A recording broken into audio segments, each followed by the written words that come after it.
Welcome to stay fresh. আজকে আমরা north বেঙ্গলের লাটাগুড়ি ফরেস্টের জঙ্গল সাফারি করব এবং ঘুরে দেখব মালহাটি চা বাগান ও সেবক ব্রিজ। আপনাদেরকে ভিডিওটি পুরো দেখার অনুরোধ রইল এবং ভালো লাগলে জানাবেন আমাদের কমেন্ট সেকশনে আমাদের ভিডিও কীরকম লাগছে।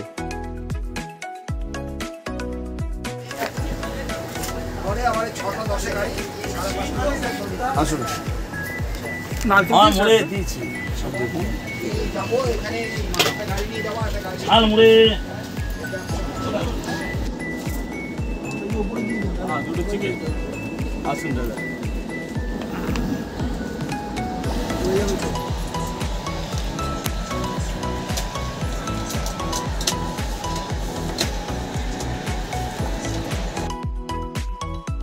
তিস্তা তোর্ষা এক্সপ্রেস ধরে ভোর ভোর পৌঁছে গেছিলাম এনজিপি স্টেশনে।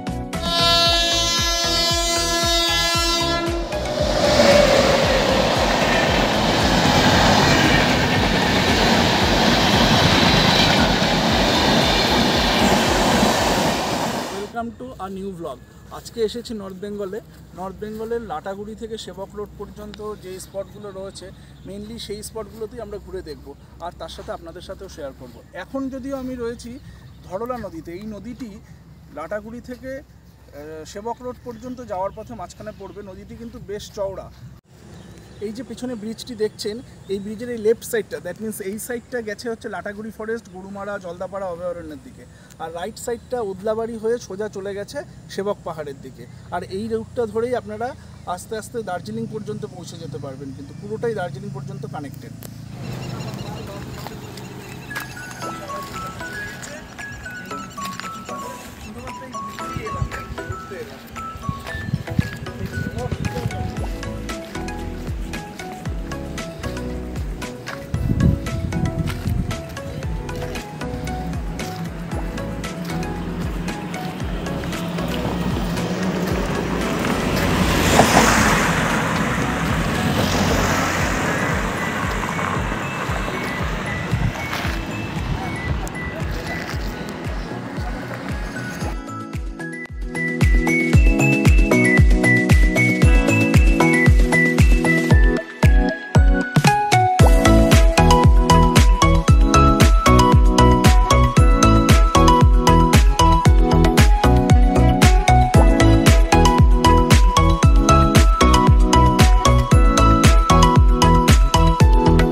লাটাগুড়িতে জঙ্গল সাফারির জন্য আমরা একটি জিপ বুক করেছিলাম। জিপ বুকের কী চার্জেস রয়েছে তা আপনারা এক্ষুনি স্ক্রিনে দেখতে পারবেন, এবং 4 জন যদি যান তাহলে একটা পুরো জিপ আপনারা বুক করতে পারেন, অথবা আপনারা যদি 2 জন বা 3 জন যান তাহলেও একটা পুরো জিপ বুক করতে পারেন। সেক্ষেত্রে আপনাদের পুরো জিপের ভাড়াই দিতে হবে।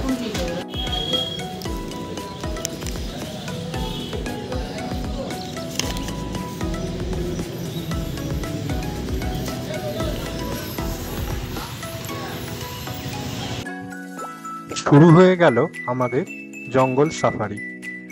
লাটাগুড়িতে আমরা যে সকল পশু দেখতে পাই তাদের মধ্যে উল্লেখযোগ্য হলো গন্ডার, বাইসন, হাতি এবং ময়ূর।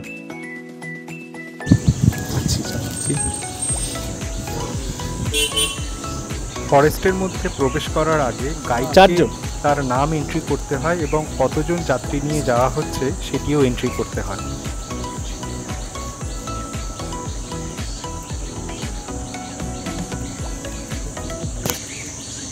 আপনাদের না, এই জঙ্গলে হাতি, বাইসন, গন্ডার, মহিষ, লেপার্ড, হরিণ এসব আছে। দেখি আছে কী হয়, আপনারাও দুদিকটা খেয়াল রাখবেন। অনেক সময় আমাদের যখন মিস হয়ে যায়।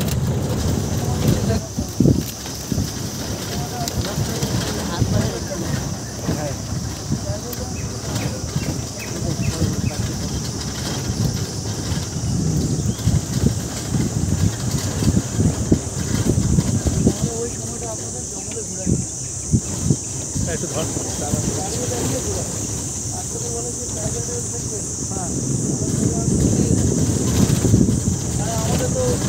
ট্রাইবেল ডান্সে ঠিক সময় যেতে হয়। ট্রাইবেল ডান্সটা কোথায় হয়?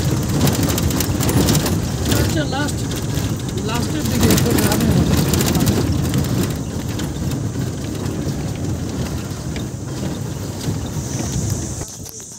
সাফারির শুরুতেই আমরা বেশ কিছু ময়ূরের দেখা পাই।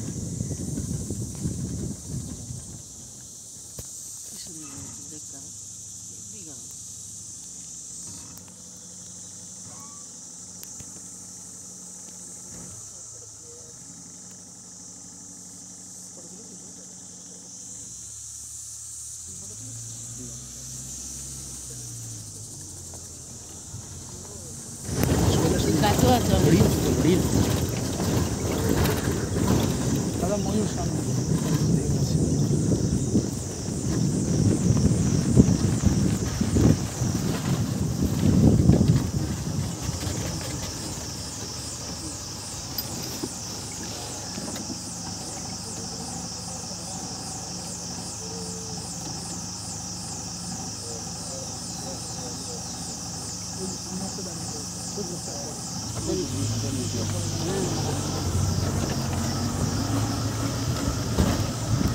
ব্রিজটা দেখ।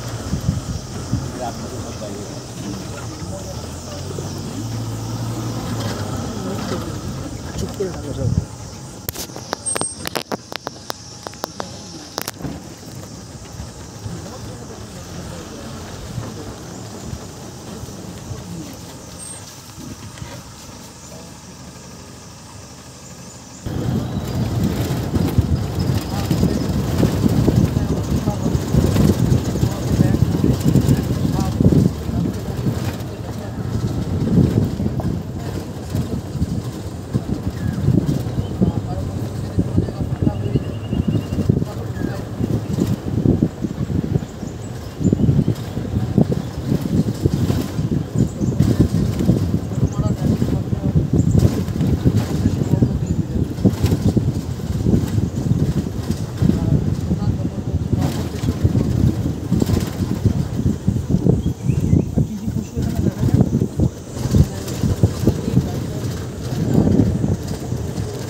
গরুমারা রিজার্ভ ফরেস্টের পোর দিয়ে আমরা যাচ্ছি। এখন চারপাশে প্রচুর অ্যানিম্যাল হয়তো দেখতে পাবো আশা করছি, এবং ফরেস্টের বড় বড় সব গাছগুলো দেখে এত ভালো লাগছে। আর এখানকার ন্যাচারাল বিউটি তো অসাধারণ। আপনারা আমাদের সাথে এই ন্যাচারাল বিউটিকে উপভোগ করতে থাকুন এবং দেখতে থাকুন পুরো জঙ্গল সাফারি।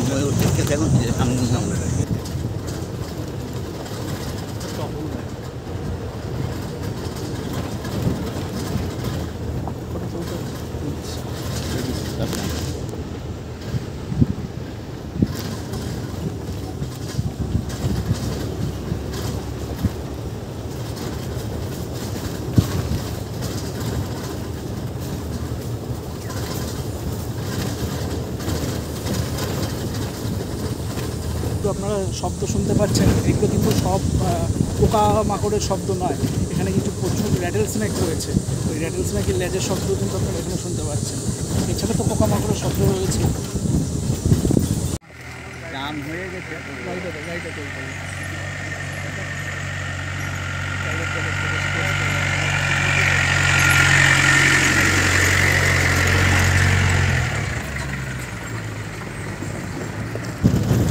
যদিও এটা রিজার্ভ ফরেস্ট বলা হয়, এটা ফরেস্ট রেঞ্জের আওতায় রয়েছে ওয়েস্ট বেঙ্গল গভর্নমেন্টের, কিন্তু এর আরেকটা ক্যারেক্টারিস্টিক্স হচ্ছে এই ফরেস্টের যত গাছগুলো রয়েছে তাদের মেনটেন কিন্তু কোনোটাই রিজার্ভ ফরেস্ট অথরিটির দ্বারা হয় না। এই ফরেস্টের গাছগুলো যেগুলো আপনা হতেই বিভিন্ন ন্যাচারাল হ্যাজার্ডের জন্য পড়ে যায় প্রাকৃতিক দুর্যোগের কারণে, সেগুলো সরানো পর্যন্ত হয় না। সেগুলো ওইভাবেই থাকে, আস্তে আস্তে পচে গিয়ে ব্যাকটেরিয়ার দ্বারা পুরোটাই বিয়োজিত হয়ে মাটিতে মিশে যায়। আবার সেখানে এবং গাছগুলো থেকে যে প্রচুর ফল হয়, সেই ফলের বীজ পড়ে নতুন গাছ হয়, সেগুলোকে আলাদা করে শিফট করা বা এই পুরো জঙ্গলটাকে আর কি মেনটেন করা কিছু হয় না। পুরোটাই ন্যাচারালভাবে যেটা হয় সেটাই চলতে থাকে। আর এইভাবেই বছরের পর বছর ধরে চলে আসছে।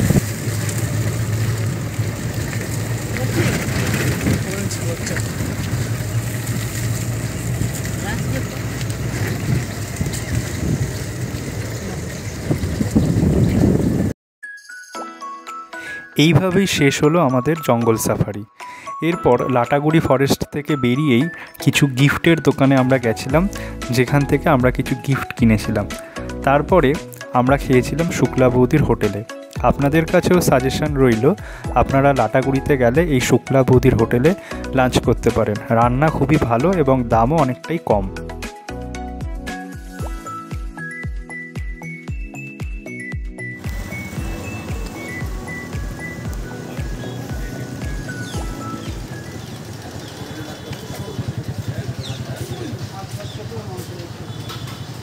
আপনি কাতল মাছ হচ্ছে 150 টাকা নিন, চিকেন হচ্ছে 160 টাকা নিন, বড়লি মাছ 180 টাকা, আর মাটন হচ্ছে 80 টাকা।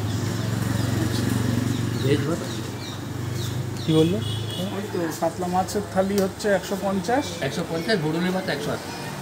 বরলি মাছ কি ওই থালির মধ্যে? হ্যাঁ হ্যাঁ, বড়লি মাছগুলো মানে ভাত ভেজ থালির সাথে সবই বড়লি মাছ বরলি দিয়ে মাছ দেবো। আবার ভেজ থালির সাথে মটন দিয়ে দেবো 250 টাকা দিয়ে, চিকেন হলে 150 টাকা। এই খাই। জঙ্গল সাফারি শেষে আমরা লাটাগুড়িতে একটা রেস্টুরেন্টে দুপুরে লাঞ্চ করতে এলাম।